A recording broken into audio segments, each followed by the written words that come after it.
and welcome to today's webinar. Have your talents been leaving? Have you been finding it hard to attract people to your business?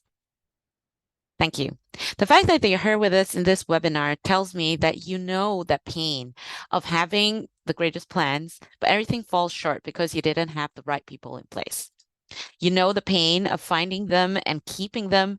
And in today's world, the expectations on sustainability, net zero, are pressing more and more on businesses. And you know that it's something you can't ignore, but really struggle to find the right people. So today, we would like to share with you why sustainability, climate action, and circular economy is increasingly central to winning the talent war, and what you can do about it so that your people are ignited to help your business thrive in this new era of business that's defined by sustainability. Hello, everyone. My name is Lee Jun Chin, and I am the chairperson of Circular Business Association. Welcome to our webinar, Winning the Talent War with Sustainability, Climate, and Circular Economy. For those of you who do not know me, my background has always been in the environmental scene, from volunteering to activism to a basic degree in environmental management and sciences, and then public policy, where I was part of the team that drafted the National Millennium Development Goals final report and the first national voluntary review of the Sustainable Development Goals for the Malaysian government before pursuing an environmental economics master's degree and becoming the Smith & Mather Fellow on circular economy since 2016. The list could go on, but you sort of get my drift. Climate, environment, sustainability is my thing, and I love equipping and empowering others with powerful tools to get more real climate action done faster.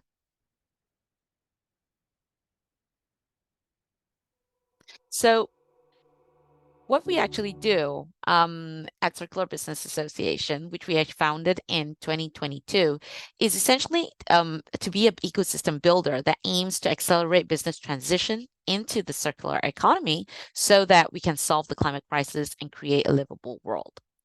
We realized that there is this gap between governments, economic regions, private sector, and financial institutions who have already said they're going to have commitments in climate action and sustainability. But when it comes down to who is on the ground that's delivering these actions and plans, there's a major gap there.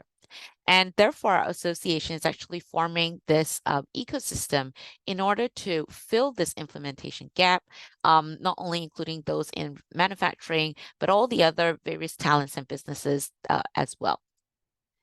And today's webinar, we got solution providers, including ourselves, from the Learn It realm of our ecosystem, which basically is one of 5 realms that organizations need to perform in order to thrive in the coming years.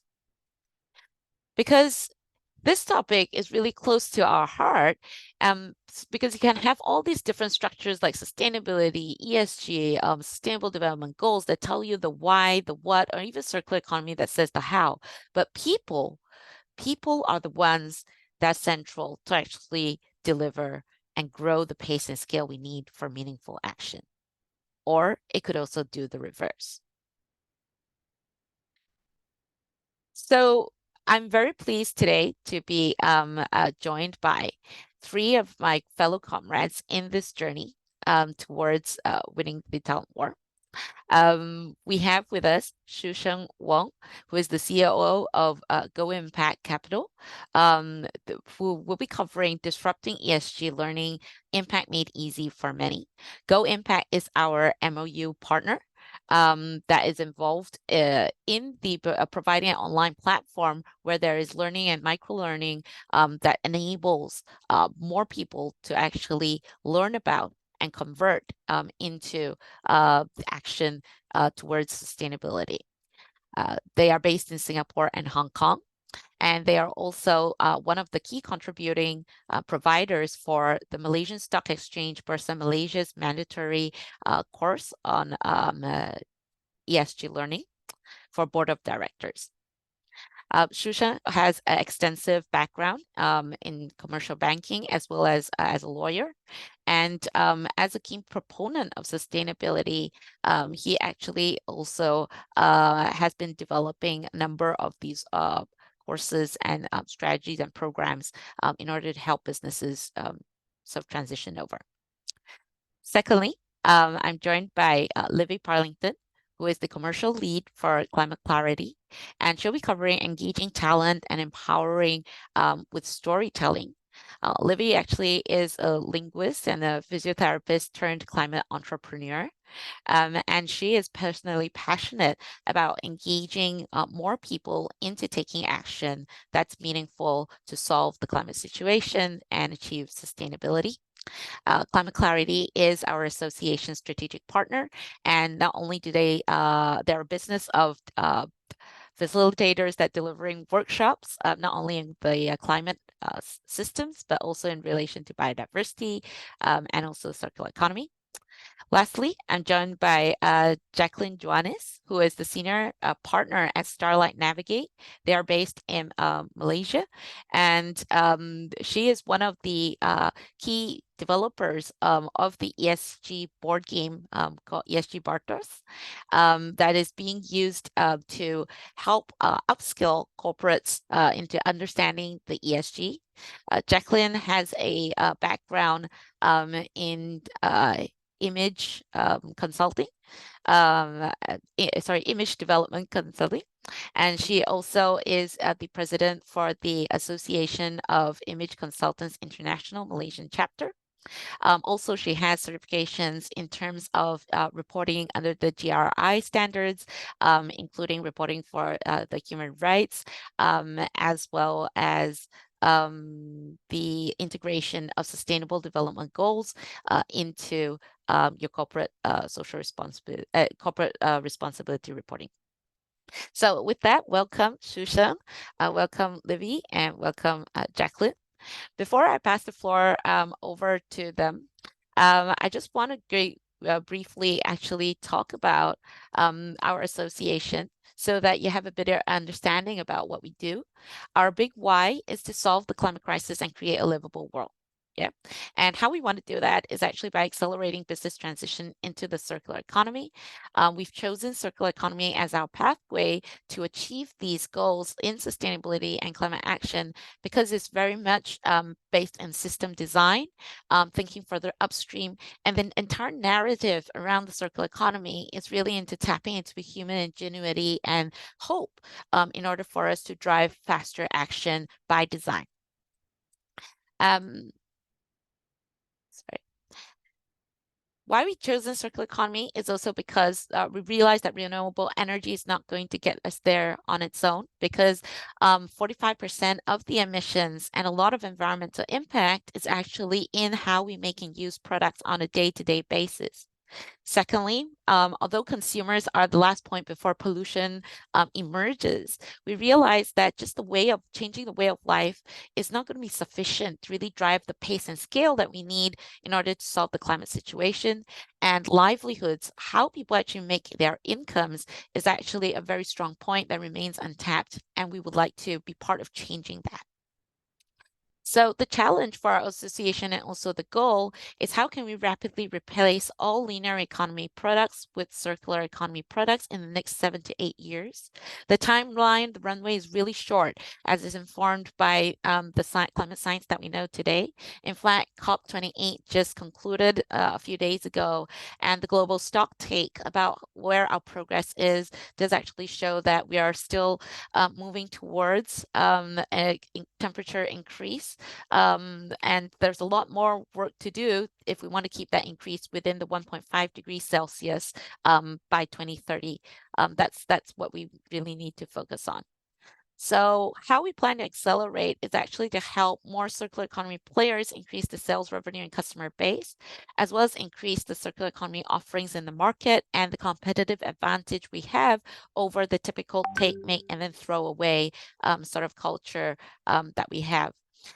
Second is, lastly, we will also support regulators in implementing policies that can accelerate the circular economy. And it is our sort of dream that eventually we will bring together 1,000 companies that can help another 1,000 companies achieve their sustainability and climate commitments together. Now, with that, I guess we come back to this topic in terms of the talent war, and it's something that has, been talked about very much since the pandemic has happened. Some people call it the Great Resignations, the Big Quit, a talent shortage, whatever you call it. The companies are definitely struggling in terms of finding the right talents. And there are, of course, many factors that contribute towards, this talent war. Part of it was the pandemic that happened, which brought about a new reality of remote working, flexible work time, working from home.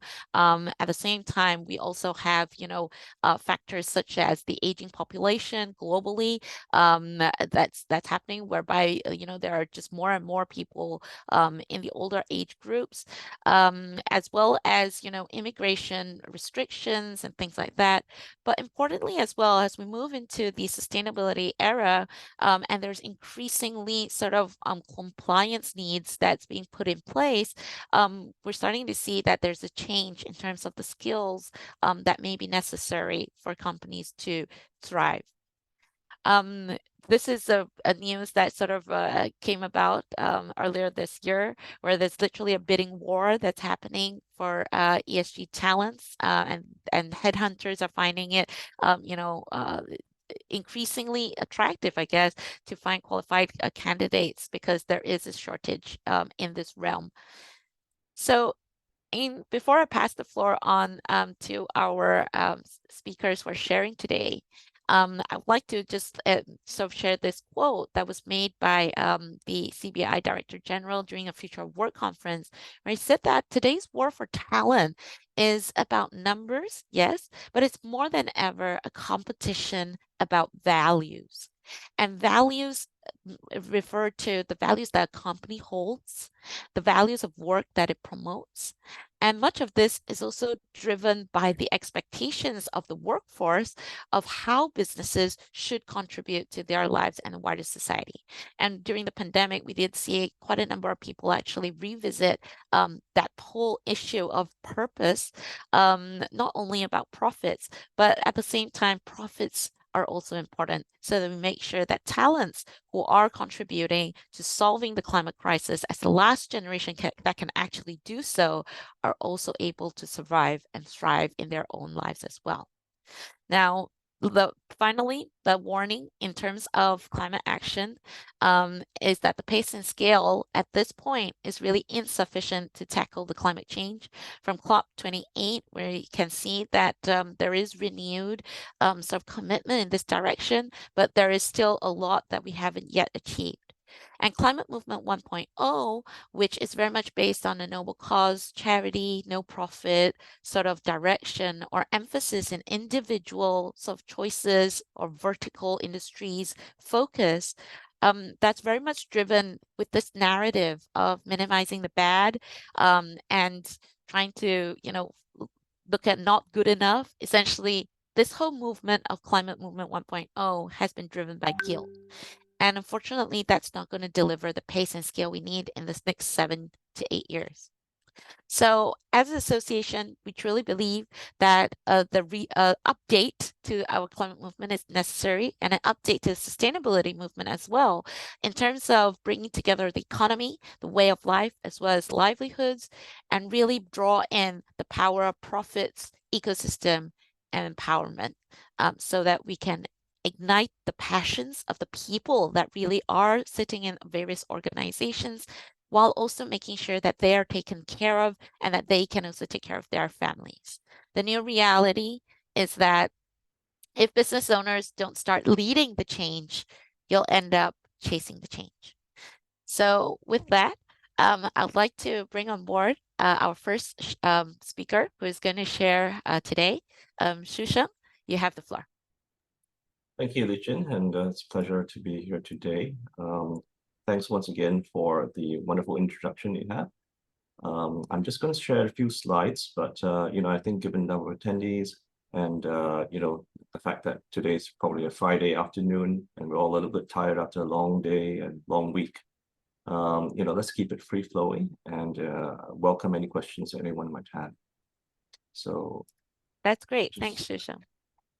So just to go into what my company does, what we do, we're actually involved in sustainability education. So that's me. I'm going to gloss over most of it since I think Lijin has already covered it.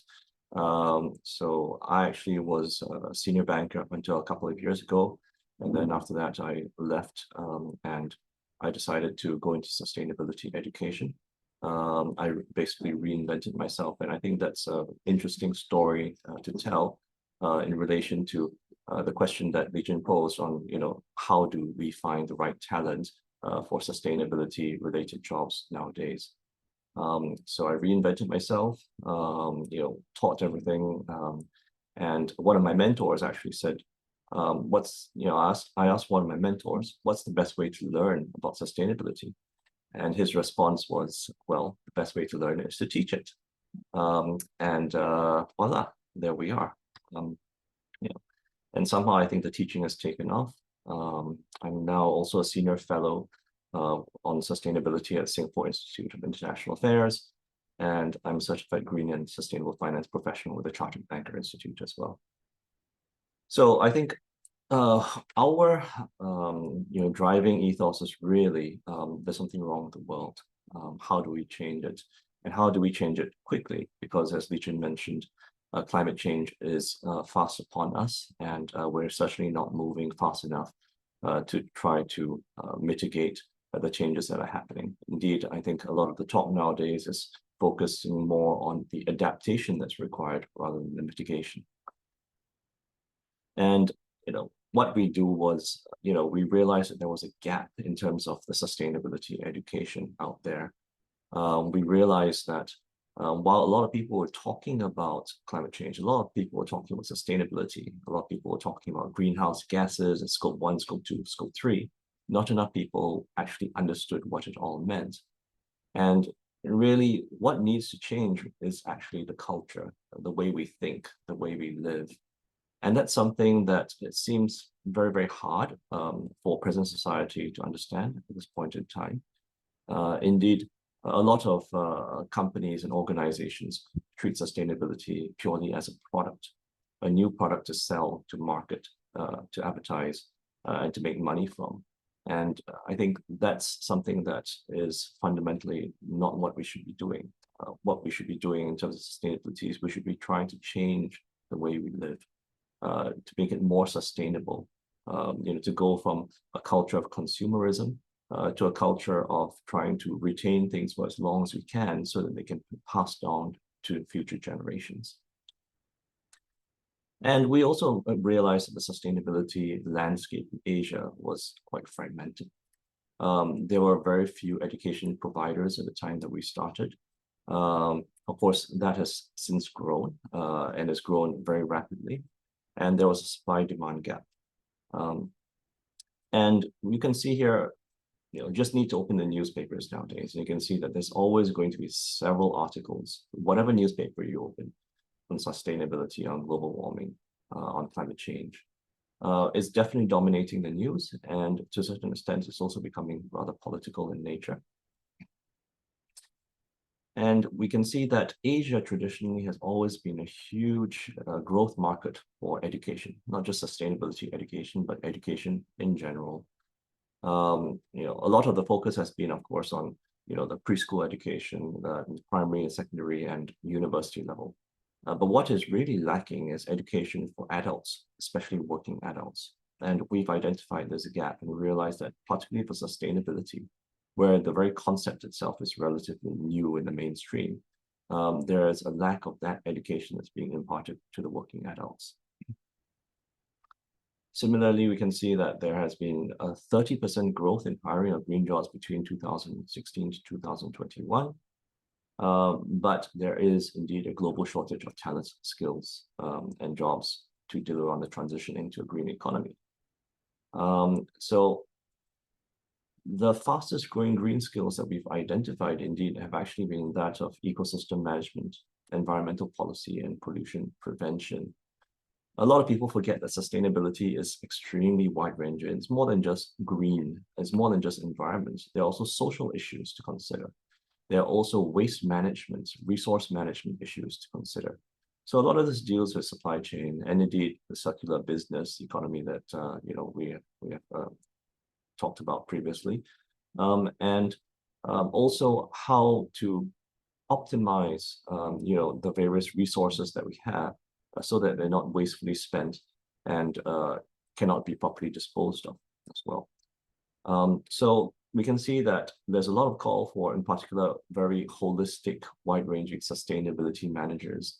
Those are the ones who can identify the various linkages between your environment, social, governance, compliance, waste management, resource management concerns, rather than looking for real specialists who are really, more product-centric in nature. Because once again, we're looking at trying to change cultures within societies and organizations.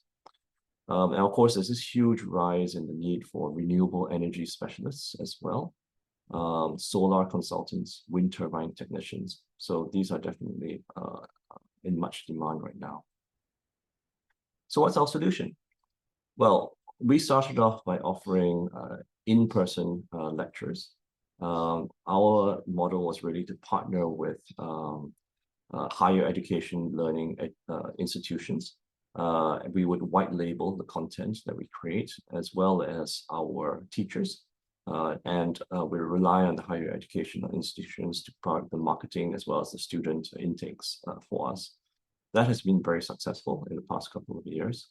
And we've realized that although the progress has been good, it hasn't been fast enough. While we are hitting certain key individuals, especially our lecturers that have been targeting the C-suites and the board of director level, we're not hitting the masses. And indeed, it's the masses that actually do need that education, which is why we've come up with our own learning management system, our own asynchronous online learning modules, which ideally should be able to target people wherever they are around the world and work 24/7. One of the problems with in-person lectures is that they are limited by the lecturers themselves. Lecturers need to sleep, lecturers need to eat, lecturers need to do other things. Whereas the asynchronous learning platform can operate at the learner's own time and own target and own convenience. And it's especially useful to engage the learners in the spare time that they have. We offer a comprehensive framework centered, of course, around the Sustainable Development Goals, 17 SDGs, and the 5 key pillars around that. And this is a swathe of the true, all the learning that we cover. It's quite holistic in nature, as you can see. We're obviously constantly working on developing new topics and new modules as well. And these are the modules that we are indeed currently offering with our partners. Again, very extensive, covering a full panorama of activities and industries and topics. And just a little bit of color on exactly what goes into the content. We've got the illustration of the fundamentals. We talk about the various organizations that are involved. We talk about the impacts in particular, or what happens if climate change is unchecked, or what happens if social reforms are not achieved. We drill down a little bit more specifically into various things. We provide granular detail in particular on the various reporting frameworks, the reporting agencies, what the requirements are. We actually take participants through a sort of playthrough of creating their own reports as well. We talk about new policies that are coming into shape globally as well as regionally and domestically. And we offer what we hope is good Asian-centric case studies. Of course, our library is constantly increasing on this because we do see that more and more businesses are getting involved in sustainability. And we invite participation from the various group activities that we conduct as well. And indeed, I think we'll be talking about Climate Fresh later. Climate Fresh is part of our participation group studies and group activities that we also do offer to our students. We have excellent delivery results. Typically, our evaluations rank about 4.5 out of 5. And I think the testimony from our participants who have gone through our courses speaks for themselves. Now on to the LMS. One thing we identified was that it's not good enough to have the sort of normal video recorded sessions. We realized that they need the online material needs to be very interactive, and that's because learners themselves tend to get bored very easily. They need entertainment. So what we've done is we've introduced the gamification into our modules. We've introduced self-analytical reviews on what the participants feel that they've learned and achieved. We've introduced quizzes, assessment programs, and of course, we have developed our own videos, quite a lot of them using artificial intelligence technology, utilizing the use of virtual avatars, speaking in multiple different languages to convey the educational intent. And very importantly, we've also recognized that some people really have very, very short attention spans nowadays. So we've created little micro-learning modules for them. These micro-learning modules range from 5 minutes to 10 minutes long. And the idea is that if you're on the way to work, you're sitting in the train or sitting in the bus, you want to do a little bit of learning, just sit for those modules and do it. Likewise, if you're coming back from work. And if you're doing that twice a day, 5 days a week, that actually adds up to 15 minutes of learning, which can be quite significant. In particular, we've realized from the corporates that we engage that they really like this learning style because it doesn't eat into the employee time that's supposed to be dedicated in the office. A lot of employers in particular, they balk at the idea of sending their employee for a full-day training course. Indeed, even a half-day training course is sometimes too much for them. But when we tell the employer that actually, we can do this micro-learning for you, and the employees can do it on their own time outside of the office. That's when the employers start to sit up and pay attention to it, because you're training your employee, but you're not doing it on company time. I think overall it's an arrangement that works very well. And of course, needless to say, even for the micro-learning modules, anyone who sits for it can stop it at any point in time and pick it up at a later time, at a safe point, so that they don't have to repeat the course all over again. So as I mentioned earlier, we have gamification, interactive activities, engagement-driven online learning courses. The beauty is that if there are any existing learning management platforms from the corporates, we simply just rent the SCORM files to them so that they can plug it into their existing LMS platforms. Or alternatively, we can actually engage in an open API link to their internal online systems so that essentially the internal systems can link to our LMS platform, and it forms a fundamental part of their normal internal office management system. And of course, we can tailor the learning management platform so that it looks, to all intents and purposes, like it comes from that particular corporate itself. We can change the colors, the logos, the look, so that no one will be the wiser as to where the LMS platform actually comes from. They'll think that it comes from that corporate in question. So the online part, I think in particular, is the key in terms of really ramping up the understanding of sustainability in the region. Our target market is indeed pretty much the whole of Asia. So we have some rather ambitious goals. We started off in Hong Kong and then in Singapore and then Malaysia. But we're now looking at whole of Asia, particularly with online learning. And we have a lot of credibility at the top tier universities. We have got engagements with the China University of Hong Kong, Temasek Polytechnic, Singapore Management University, Hong Kong Management Association. In Malaysia, we have engagements with the Asia School of Business, the Institute of Corporate Directors of Malaysia, through which we are running the compulsory Bursa Malaysia sustainability education program for the listed board directors. And we also have various engagements with other partner platforms as well that are offering online modules. And last but not least, credentials are everything, right? So we're members of CRI, of TNFD, GRI, competent boards, and of course we support TCFD. And if anyone wants to check us out a little bit more, that's our QR code as well as our URL. And encourage you guys to drop us any questions that you might have. Thank you so much for listening.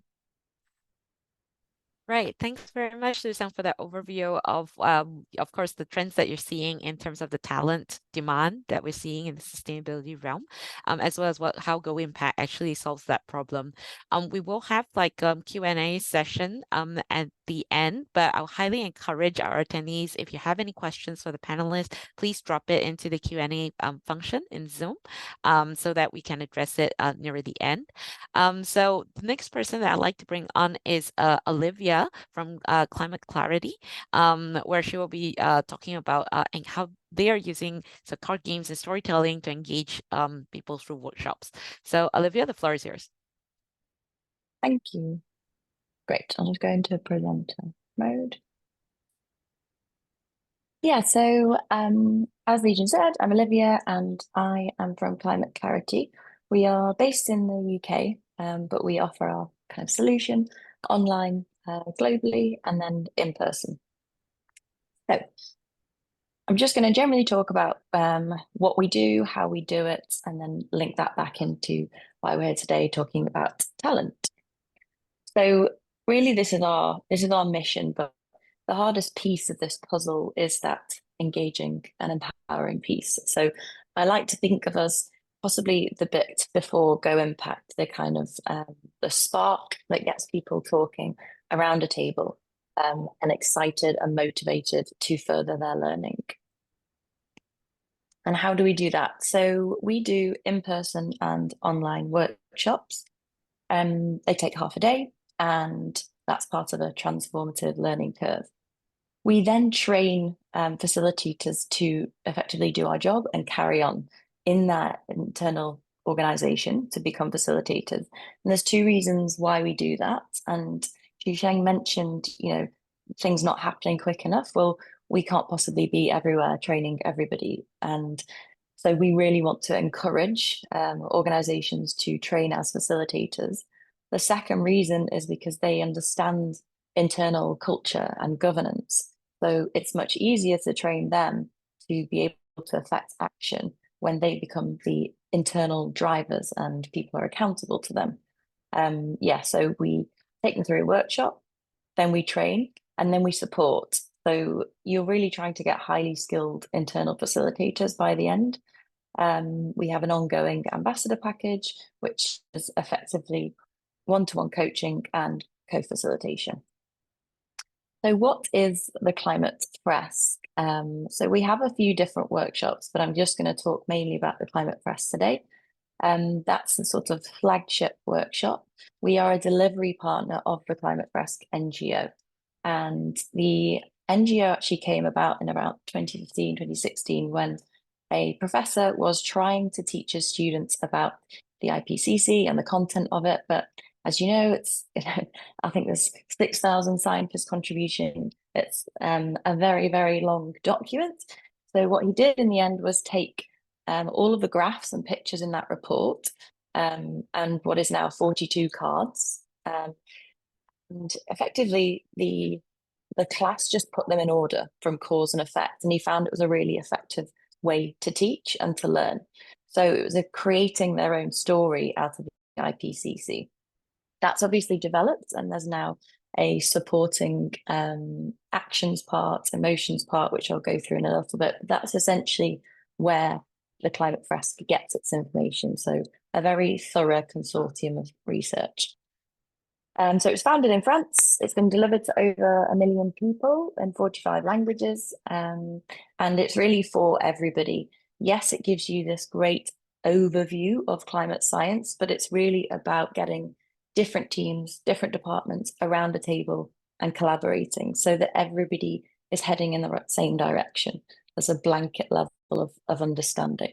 And it fosters that teamwork that you need to then go away and solve all problems.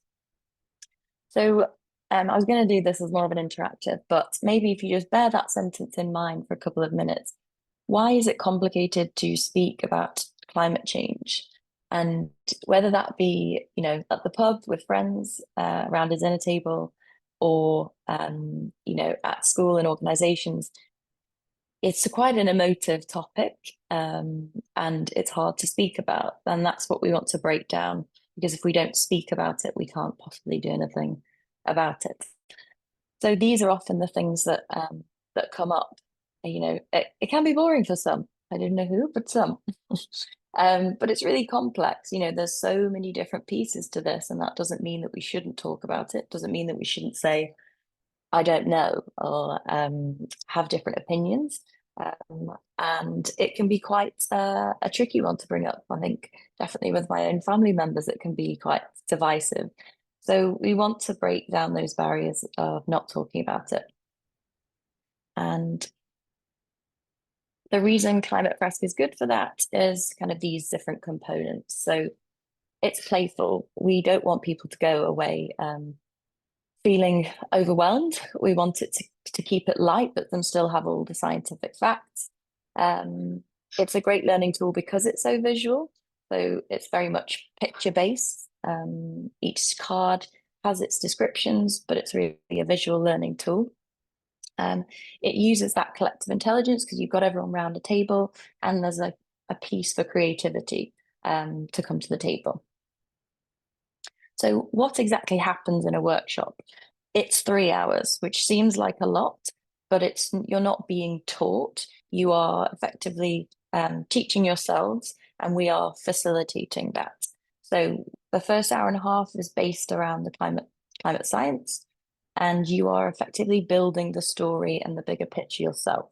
You're putting yourself in it so that it's more relevant, and you're more motivated to do something about it.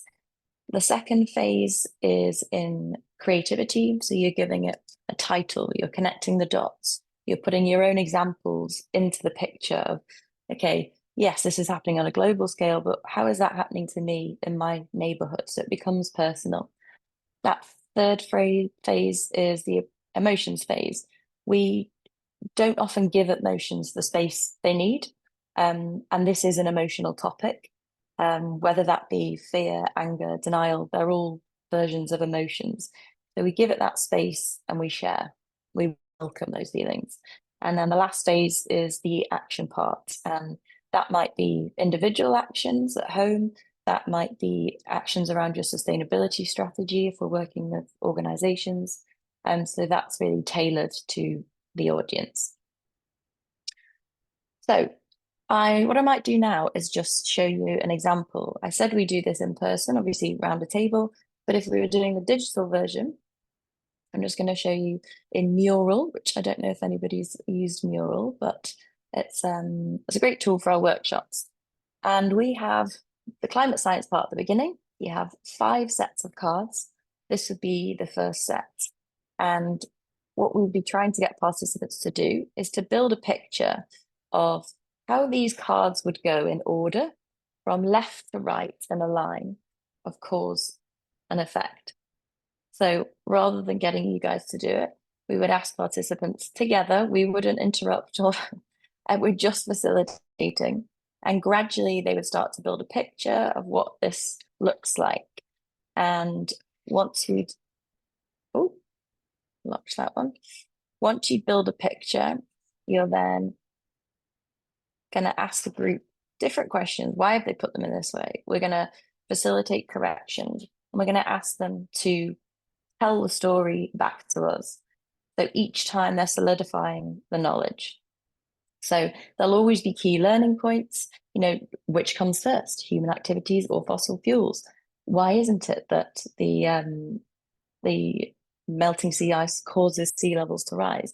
So there's different learning points that, as much as everybody thinks, okay, I know what the greenhouse gas effect is, it's the problem. Actually, it's the additional greenhouse gas effects that's the problem. So we're getting everybody on a level playing field of knowledge. So I'm just going to take you back to the slides. So that's set 1.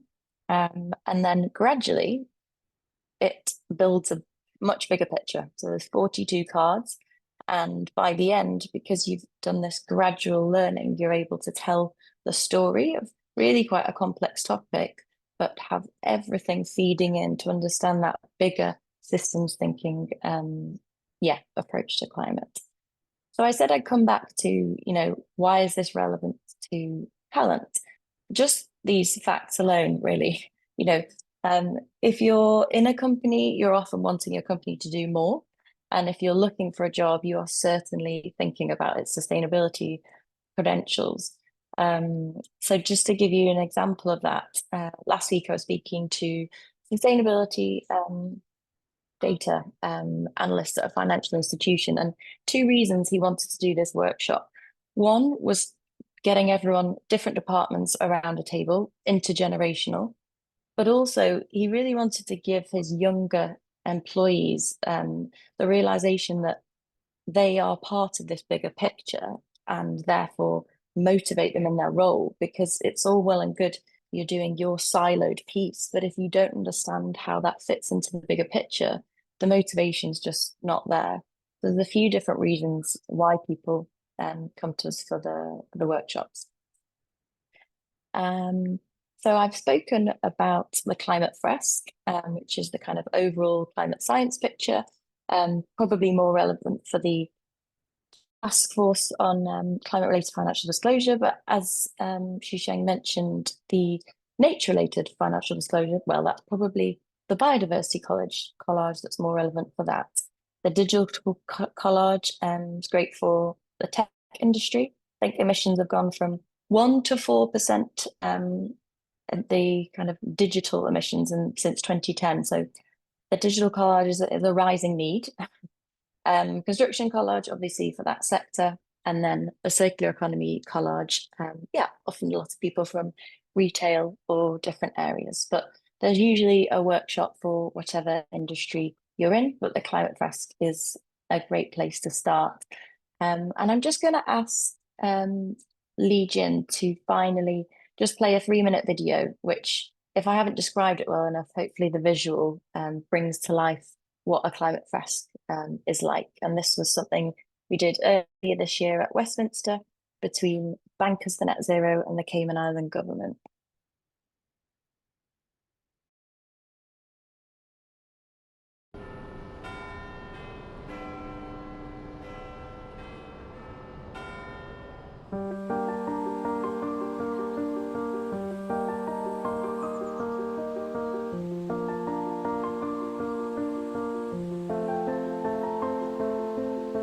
The times we're living in call for more than just numbers, parts per million and bottom lines. They call for our heads and our hearts, using the power of both to forge courageous, meaningful, long-term action.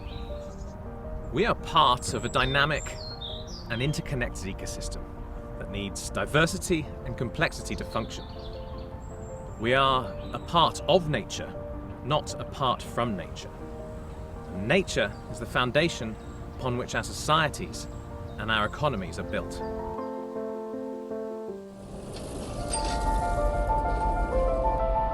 Thank you everybody for coming today. For those that don't know me, I'm Heather Buchanan. I'm co-founder and chief executive of Bankers for Net Zero. So we convene the UK country chapter of the Net Zero Banking Alliance.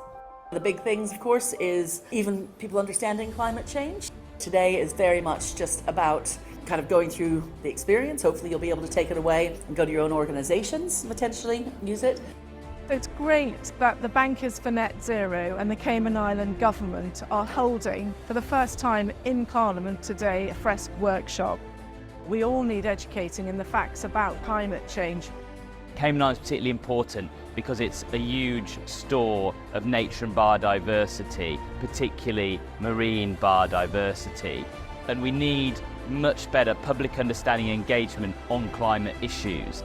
People involved in the game, learning about the climate, interacting, and over 1 million people have taken part in a climate fresque. So it's a really big and growing part of the climate movement. One of the things that's phenomenal about the climate fresque is the interactive nature of this exercise. I think having done it, I was really struck by the experience of kind of combining, head, heart, hands, and learning and growing through what really became an emotional, psychological, but also an emotional experience. Our children will not forgive us if we leave them a world of withering heat and devastating storms, where sea levels rise and extreme temperatures force millions to move because their countries are no longer inhabitable. You recognize what we have contributed to doing, but also you're empowered in recognizing that we can now, it's not too late, that we can facilitate change, we can create the change that we want to see in the world around us, and so hopefulness that we can be part of the change that needs to happen so that we are leaving a planet for our children and our grandchildren. Moving the climate crisis from our heads to our hearts is an important part of the journey. Emotions, not just knowledge, are the key to driving action. And therein lies the essence of creating transformative change and seeing the magic happen. If we save nature, we save ourselves.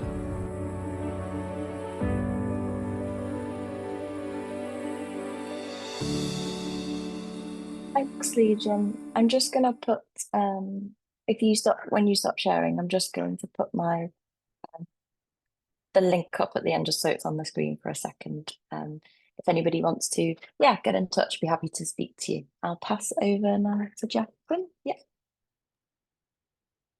Thanks very much, Olivia, for sharing that. I'm sure this is a very interesting addition into what people are talking about, mainly in ESG and sustainability. Seems to be all about being in the head and tapping into the heart. Is another step forward. So I'd like to now bring on board Jacqueline, who also, from their perspective, are tapping into the fun aspect of our human emotions. Jacqueline, you have the floor.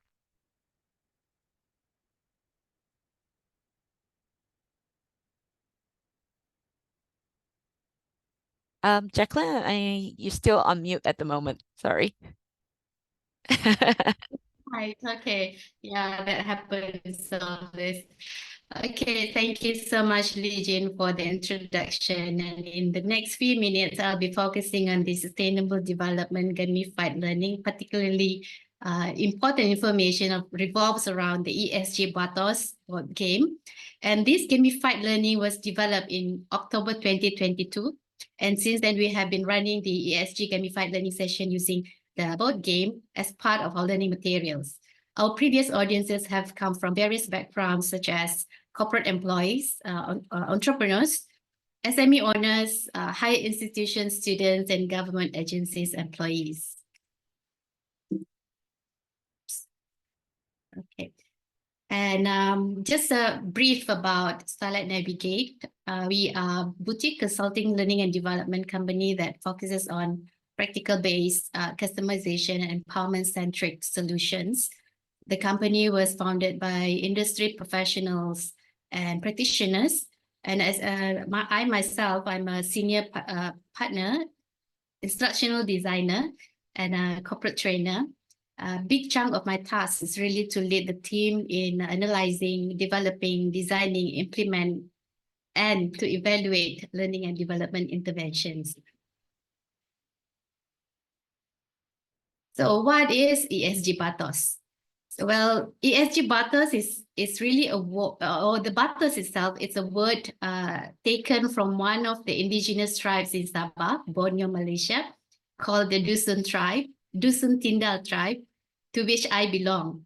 And Batos means promise or pledge. And therefore, ESG Batos signifies our commitment to prioritize the well-being of the environment, social, and good governance in our daily lives. So the ESG Batos is a gamified learning using board game, which developed by yours truly. The board game allows participants to really immerse themselves in a journey where they need to understand environmental, social, governance principles and to apply strategic decision making.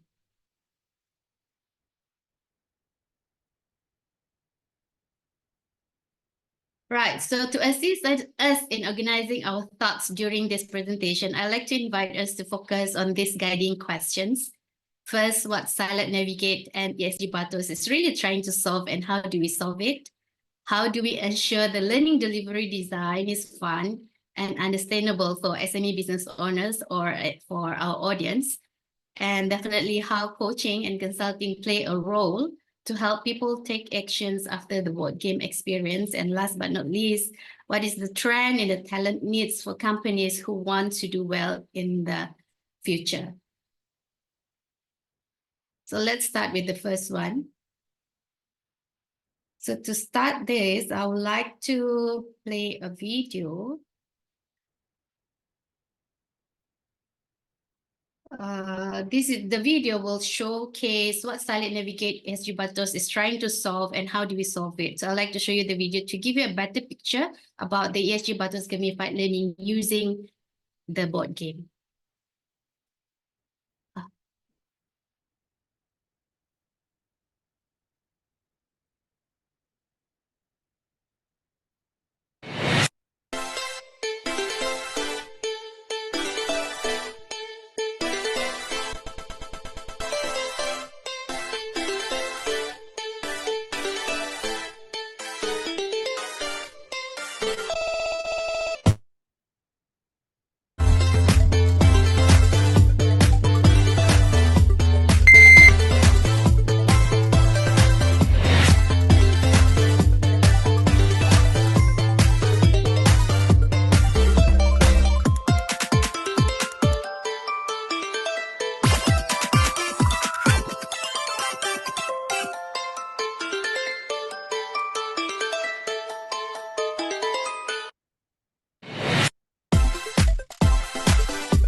So what is currently happening in this part of the world is really the growing emphasis on sustainable development through ESG implementation. And at this point of time, it is happening at its fastest pace ever. Particularly, there is increased pressure from the governments and the regulators to prioritize compliance in ESG implementation. However, the problem lies in the fact that SME owners and employees lack knowledge about ESG principles, and they are struggling to find practical guidance and resources to integrate ESG into their business processes. So this makes it stressful for them, and this definitely discourage them to contribute to sustainable development and meeting their stakeholders' expectations. So this is the problem statement we have identified in developing our learning and intervention, where SME owners lack knowledge and ESG principle and struggling to find practical guidance in their business guidance and resources to integrate ESG into their business practices.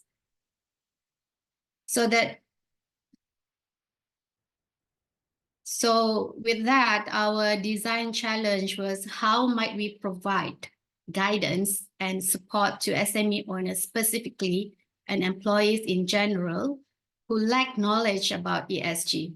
So this will enable them to really incorporate ESG into their business processes and ultimately to take action. So what Starlight Navigate and ESG Batos board game is really trying to solve, and how do we solve, is really about the ESG Batos gamified learning is our innovative approach to address the challenges faced by SME business owners in understanding and implementing ESG practices. And the goal is to make ESG education more accessible and engaging for everyone involved. This to really to empower them to make informed decisions that align with their values and goals, and ultimately contributing to a more sustainable and responsible business landscape. So it offers a unique interactive learning experience that simplifies complex concepts and facilitates decision making. That's the most the core activity in that board game, and definitely in a fun and enjoyable way. So the intention is really to create a safe and inclusive space where business owners can learn and grow their understanding of the ESG principles. So during the gamified learning session, business owners can gain better understanding of ESG principle, like I mentioned earlier, through the gamified simulation, and they are able to navigate the complexity of or in a simulated environment where they are able to practice within the safe learning space. So the aim is to empower them to make informed decisions, like I mentioned earlier, and to align their business values and goals. And the board game is a tool that is both definitely entertaining and informative at the same time. So we design it in such a way that it allows them to learn at their own pace and in a way that suits their learning styles. So the next one is, how do we ensure that the learning delivery design is fun and understandable for SME business owners? So our learning experience, we will skip this one. So our learning experience design utilizes instructional design.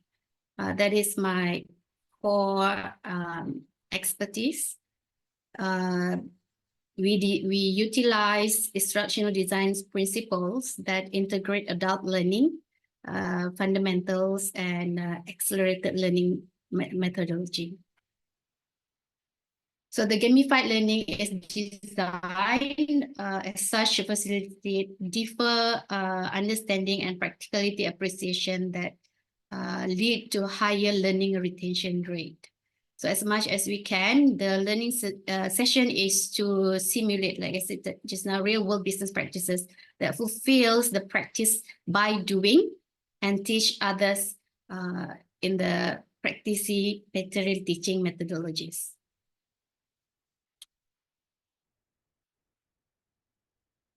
So one of the main goals of SN is we would like to continuously design learning about ESG in a fun and understandable experience for SME business owners. We understand that ESG can sometimes be overwhelming or confusing. So we want to create a solution that makes it more accessible and enjoyable. So in order to achieve this, the learning session incorporates gamified elements. In fact, Batos board game is one of our tools. We have a few more other gamified materials. And these gamification elements, like what the two panelists mentioned earlier, add an extra layer. It will add an extra layer of excitement to the learning processes. So we have included challenges and rewards to make the experience engaging and interactive. So by presenting the information, dry information about ESG in a game format, we aim to simplify the complex concept so that it's easy for them to understand. So again, our approach is really about breaking down barriers to learning and encouraging active participation. We want business owners to feel empowered and motivated to go deeper into the world of ESG, because in Malaysia, ESG seems to be a scary word at the moment. Everybody seems like feeling that the ESG is something really a sophisticated elements that they have to understand. But through this intervention, we hope that by making the learning processes enjoyable, we hope to foster a sense of curiosity, and therefore our participant will gain a better retention rate in terms of learning. So just imagine if you are in that session, playing a board game, having a great time with your fellow business owners. Therefore, the learning feels like less like a chore and more like an exciting adventure. So how coaching, consulting play a role to help people take action after the board game experience? In our opinion, coaching and consulting play a crucial role in helping participants to take action after the board game experience with ESG Batos, gamified learning. We understand that knowledge alone is not enough. So it's the application of that knowledge that truly makes a difference. So the gamified learning provides a solid foundation of knowledge and understanding that coaching comes in to provide personalized guidance and support. And our experts are there to help these participants or our clients to translate their newfound knowledge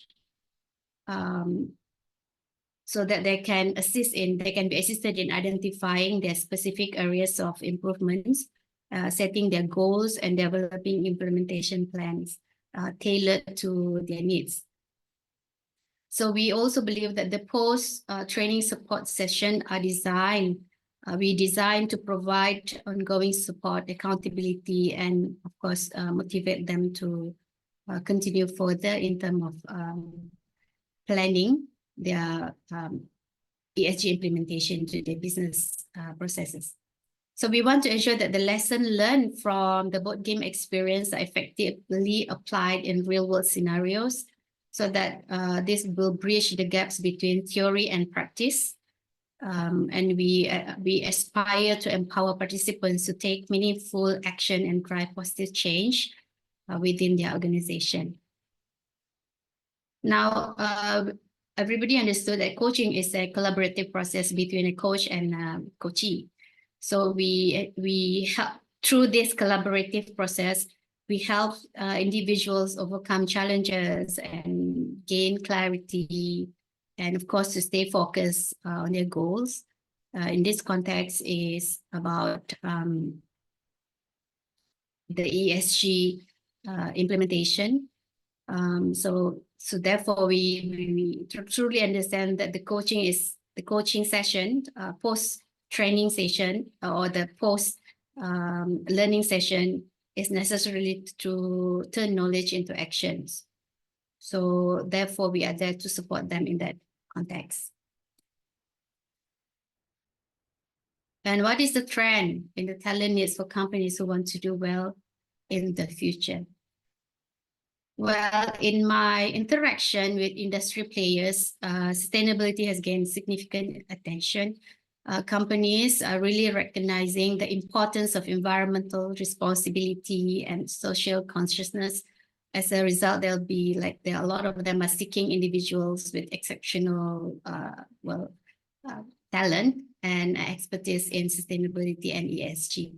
So not only that businesses also been looking for professionals who can develop sustainable strategies, like report on environmental and social impact. And even I've also encountered they would like to explore further or explore some expertise around renewable energy and circular economy practices. In Malaysia, this circular economy practices is pretty new, but many organizations are already looking into this. So therefore, they are looking for professionals in that field. And I've also had a conversation around the capital markets demands on ESG factors are increasingly influencing investment decisions. This means that the demands for experts who can analyze ESG risks and opportunities, and of course, devising intelligent investment strategies are really needed. And again, I have been encountering again and again the significance of regulation and reporting. So in Malaysia, the government is really taking ESG and sustainability seriously. That's why we have GoImpact coming to Malaysia to really educate our government or certain organization. So consequently, companies are really looking for professionals who can navigate these regulations and effectively communicate their sustainable performance through reporting. And not to mention also that technology is also playing a pivotal role, important role in this field. The data analytics, AI, and blockchain, all that I have had the conversation that becoming really needed, and therefore experts around this subject matter or this field is really needed. Yeah. And in our case, the social impact, social return on its investment, social impact, there are more and more companies want to make a positive contribution to their communities, embracing equity, diversity, and inclusion. So professionals who knows about or who are experts in measuring the SROI, social return on investment, and they are also able to engage with communities and manage diversity will be highly sought after. Yeah, that's all. Thank you so much. Thank you very much, Jacqueline, for that session. It's good to see that, the various providers are actually playing at different layers. There's the people up in the C-suite and executive that also need it. There are also people down at the SME level where, day-to-day sort of making a living is going to be the priorities in their mind. And they actually form the value chains for a lot of these bigger players that's involved in that journey towards sustainability. And of course, I think what from all three panel speakers actually we managed to hear about is that, very much it's not just about knowing something, but actually how do you motivate them to then take the action? And there are many different trigger points where you could use in order to sort of like start nudging people in that direction, or even aligning themselves together. So I think like before we jump into the quick Q&A, I just wanted to sort of like quickly share this picture because I think when we're talking about how talents are being a very important part actually in terms of how companies would actually play the sustainability game. We actually have to remember that it's not so much a defense play, but it's actually a very much offense play. And the best defense is actually to play offense in this case. So I found it very interesting that the three panelists actually brought about, like, there's the knowledge part, of course, that is important, and aligning people to be on that same page is important. But there's also this thing about surrounding yourself with the right people. It could be through the virtual sort of realms where you have your avatars and things like that, but there's also that in-person part of it, whereby if someone actually made the point to attend some form of workshop, be it online or in person, there is this feeling that these are the people who are in that like-minded realm as yourself, where eventually we want to lean into more and more in order to help each other grow. I also found it quite interesting that, apart from playing that emotion part up to that point in time, there's that continuous support in terms of coaching and consulting that then becomes an opportunity as well, not only to continue supporting people and driving them towards them taking action, but also it is a part of the business. I mean, all three of you are actually business people, and I guess that's where I would like to really just open the floor into the Q&A session, which is actually to talk a little bit about this. The two questions that we've already received before the webinar, one of it was actually talking about as business owners, they may already be facing difficulties in hiring talent. So how can they actually become like more proactive in terms of engaging with talents? It could be talents that they may only just meet through interviews, but there are also talents in-house already. Maybe they've been with them for many, many years, but should they actually be more proactive in this case? And how should they go about opening that conversation?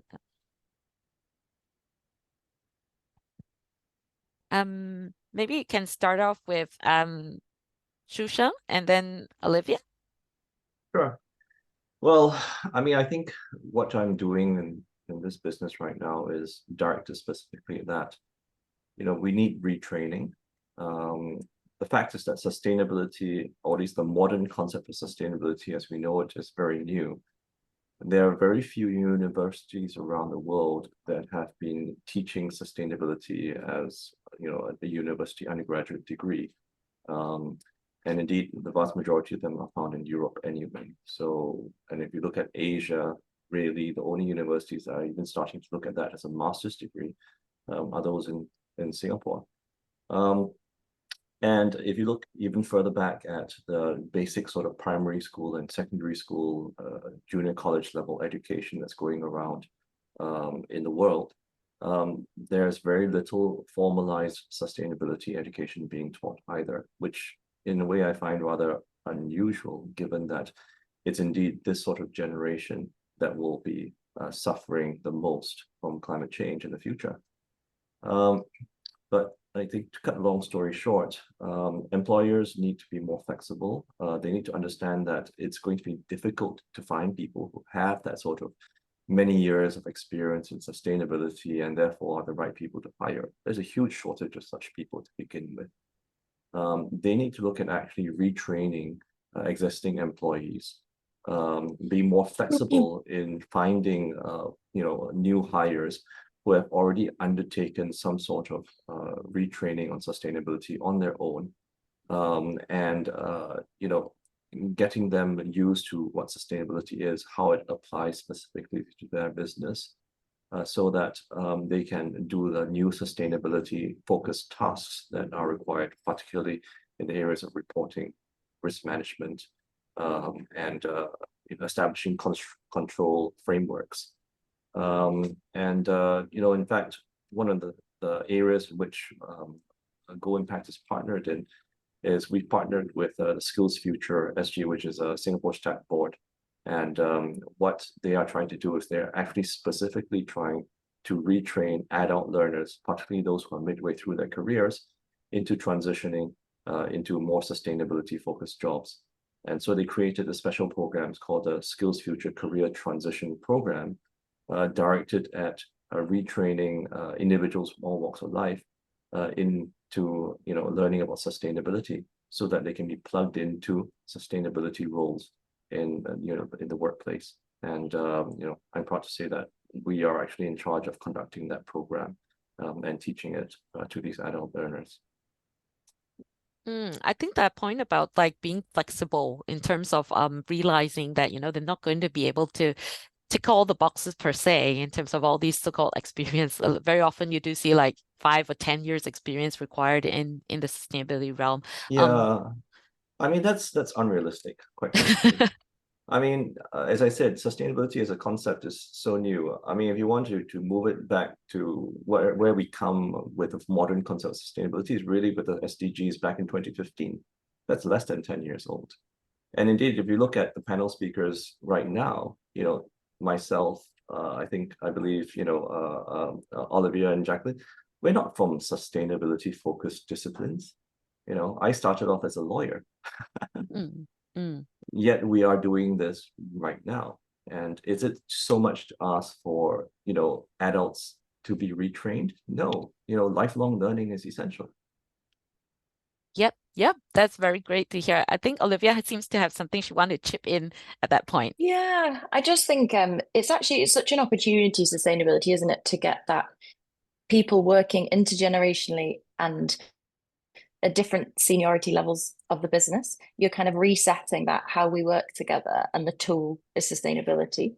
And then secondly, I think one of our focuses is to do pilot workshops with HR teams so that in those, the processes of interviews, wherever it may be, they feel empowered that they can ask questions about sustainability because they personally have an overview of their company's sustainability strategy and how it fits into the bigger picture. So I guess it's, twofold: training the people who are going to be recruiting, but equally not expecting everyone to walk through the door as a finished package, but what a nice way to onboard them into the business and the culture of the business, through shouting about sustainability and having them work with people who are already there.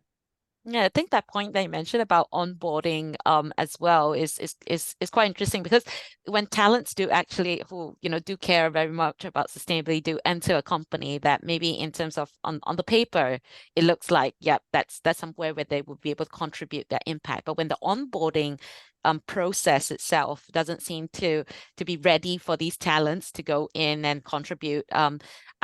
From your experience, has this been something that has been very frustrating and maybe even disempowering, that eventually leads to these talents leaving their positions in that company and looking for something else?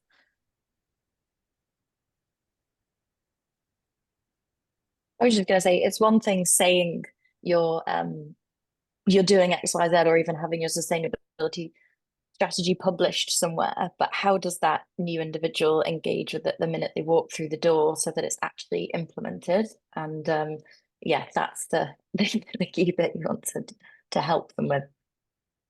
Right. Thanks very much. And in the Q&A, we have a question directed to Starlight Navigate, Jacqueline. In terms of like the post-game sort of consulting and coaching is important. Do you actually like proactively during these sessions actually and encourage them to enroll for those type of like consulting sessions? And how has that sort of experience been so far for people to take up that additional support? Right. The board game is basically one of our materials that we use during our corporate training face-to-face.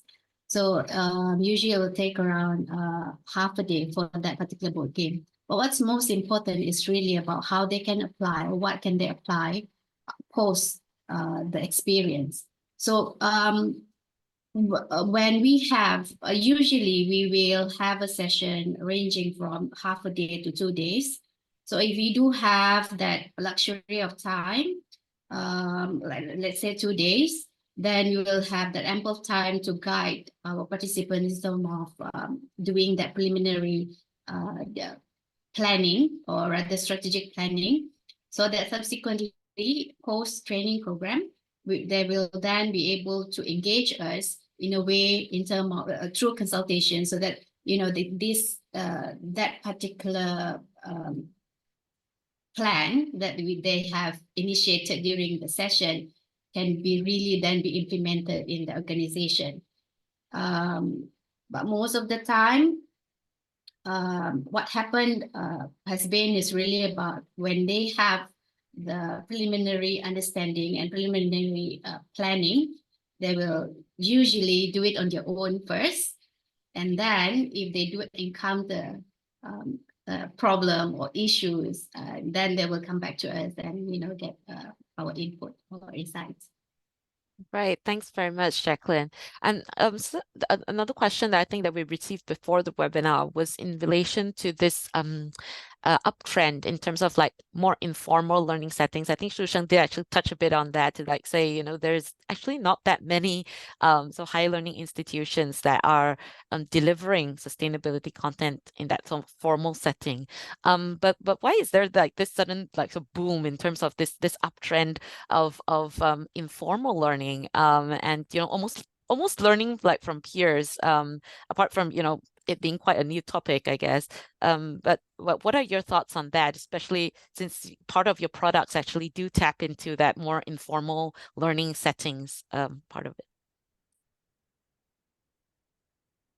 Yeah, I think if I'll go first, there's so much research into the behavioral science and the psychology of communication, and in the past we focused on the rational side of people and just completely ignored the emotional aspects, and you end up focusing on objective facts and figures, and it instills this, internal guilt, blame, fear, and that's just been proved to be completely ineffective in terms of motivating action. So then now we're appealing more into hope, joy, gratitude, which we know is more effective, and it also increases well-being. So it's a sort of double whammy. The evidence is there and it's working.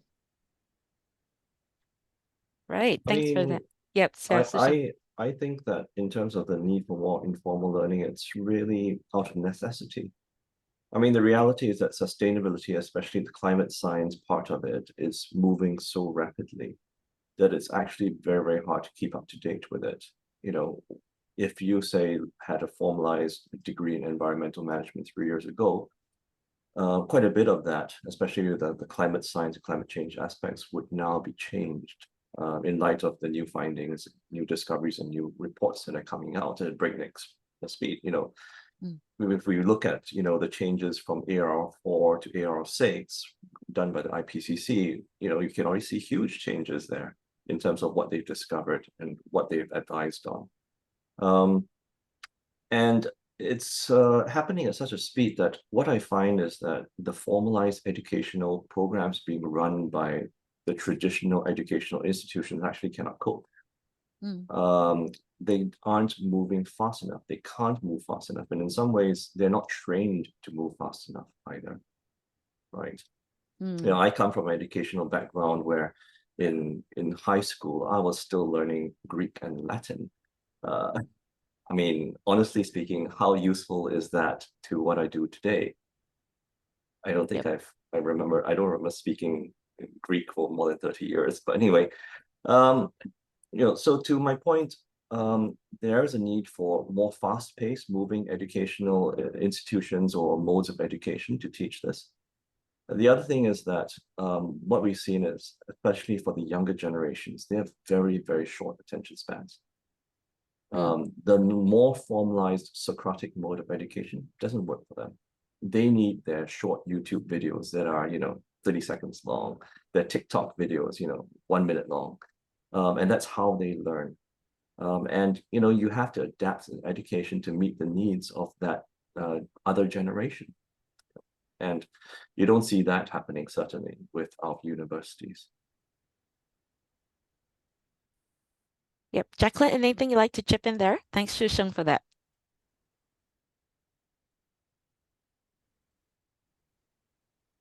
Oh, I think her internet. Apologies because my connection is broken. Because it's raining heavily in Kuala Lumpur. It's always like that. I'm so sorry. No worries. Unstable connection. Oh, okay. Yep, we can hear you now. Okay, that's great. Yeah, I think just sort of following on from the point that Shu Sheng mentioned. So I actually belong to that very small category of people who actually pursue the formal education in environmental management and sciences. And as you say, Shu Sheng, a lot of the things that we learned back then, it's actually changing so quickly. In fact, probably the most important thing that I took away from that formal education was more of how to actually learn to catch up with all this new information that's coming through.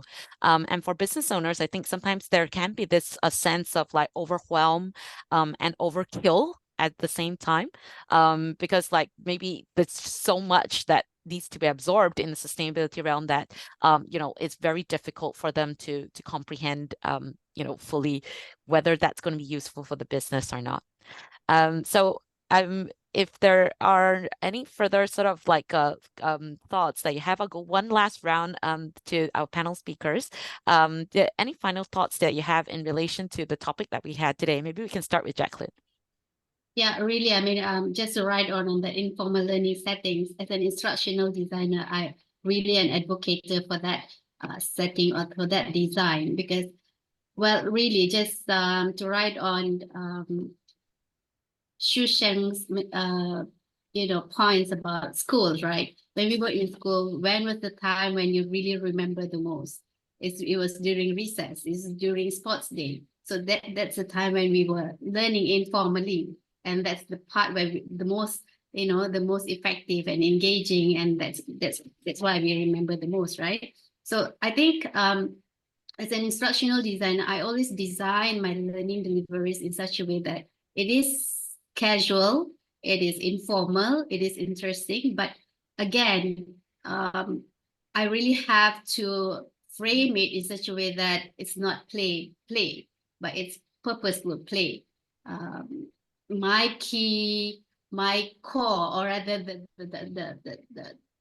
the thinking that I always have when I'm designing is what Albert Einstein mentioned about play is the highest form of research, and learning is not consumption, learning is a creation. So it's always the case that it has to be driven from the fact that I want to learn, I want to make sense of what is happening around me as a participant. So yeah, so that's why I think I can only speak what I have been observing surrounding me in Malaysia. When it comes to subject matter of ESG, everyone has got the idea that okay, ESG is really dry. It's something that it's new, but it's not so new. How can I, as a person who are already in that field of education, imparting knowledge and skills, I have to make sure that it's not as scary after all. Thanks very much, Jacqueline, for that. Olivia, would you like to go next? Yeah, I was just going to say, I guess we don't have all the answers, and I think that's what people find quite scary. But the beauty is that human creativity and empowering individuals with knowledge and motivation. You just don't know where the solutions are going to come from. So just taking a step in that direction, might be the best thing we can do right now. But doing something is better than holding back until you've got all the solutions laid out. Just give people the information, and it's amazing what they can do with it. You don't know where they're going to come from. Right. Thanks very much, Olivia. And Shushan, any last thoughts? Well, I think, again, in the strive, as people strive for continual learning, and I think it's a very valid issue, given that we're all getting older, we're all living to longer ages, and yet at the same time, we see a lot of pressure from some governments to try to reduce and lower the retirement age. And indeed, a lot of corporates are actually trying to ask their employees to retire earlier. There's a lot of free time actually nowadays for people to be doing their lifelong learning and still continue to contribute, even after the age of 50 or 60.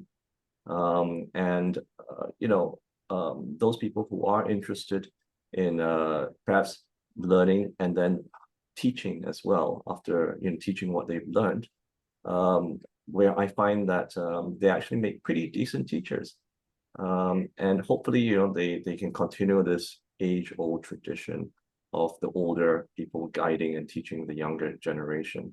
And I really like to see more of that happening, hopefully this is how the older generation can also try to connect with the younger generation in doing so. Thanks very much, Susan. Those are very interesting points that you raised there. And I think also from the perspective that, education is something that, knowledge is not power, it's just potential power. But being able to connect people, being able to show them that there's a way for them to contribute beyond what maybe they traditionally have been trained to do, but also to tap into these other parts of it and draw on those skills they've accumulated over many years and experiences that they've accumulated many years. What we're really creating is a pool of talents that can also train further talents moving ahead. I'd like to just quickly share this quick question to leave you guys with at the end of this webinar. Is it 1% of $1 trillion or 10% of $1 million? To some people, it might actually be quite odd, actually, why our association will be pulling together almost potentially competitors, because even our association ourselves, we offer our readiness programs from ESG Ready certification program to circular transition program to carbon market journey readiness program, and really just trying to meet different people where they are in their sustainability journey. journey. And a lot of people would then say, you know, why are we actually talking to other providers who are doing trainings, workshops, facilitations, and things like that? And what I love about our association as an ecosystem builder is that we really want to be focusing on growing the pie, not just splitting that small pie and then, you know, like fighting among ourselves in that sense, but actually how can we actually grow this pie so that all of us can actually benefit from it and at the same time empower even more people to take action. I really like sort of superhero movies, be it the Avengers or you know, Justice League. And what I always draw from it is that, you know, all of them actually had their origin story. All of them actually took a journey and became who they are in their own right to become superheroes. And all of us actually are very much in our own way. But at the end of the day, they still had to come together as the Avengers or as the Justice League to be able to really drive that pace and that scale of impact that they needed at that time to solve it. So with that, at least I guess I want to encourage every one of you to realize and unleash that superhero in yourself in the sustainability and climate realm, because it doesn't matter which background you actually came from, there is something there that you can contribute to that space. And it's not only in terms of charitable or, you know, pure volunteering, but there are skills, experiences that are valuable to society. And there are people out there who can only hear your voice. And the more that you actually step up into that role and share what it is that you know, and to play a more active part in sustainability and climate action, together we can actually become those Avengers and Justice Leagues that can solve the climate change. We are the last generation that is in that working space to be able to decide. I have a 3-year-old and a 8-month-old, and I suddenly realized that their experiences are going to be very much dependent on decisions that we in this working functional sort of productive life part of our life stage are making for them. So with that, I'd like to say that don't try and do it alone. The ecosystem is here because we realize sustainability, ESG, climate is a huge, huge, huge topic. Nobody will be able to cover everything on their own. And as Shusheng, Jacqueline, and Olivia have pointed out, it's changing so fast. And there are so many different people who can bring in different creativity and ideas in. So lean into the ecosystem. And I hope that we'll see you someday with Circular Business Association. Thank you very much for joining us in this webinar today. Remember, time is of the essence, and we can't wait to work with you moving ahead. Thank you again to Shusheng from GoImpact, Jacqueline from Starlight Navigate, and Olivia from Climate Clarity for joining us in this webinar. We'll see you next time. Thank you. Bye. Bye.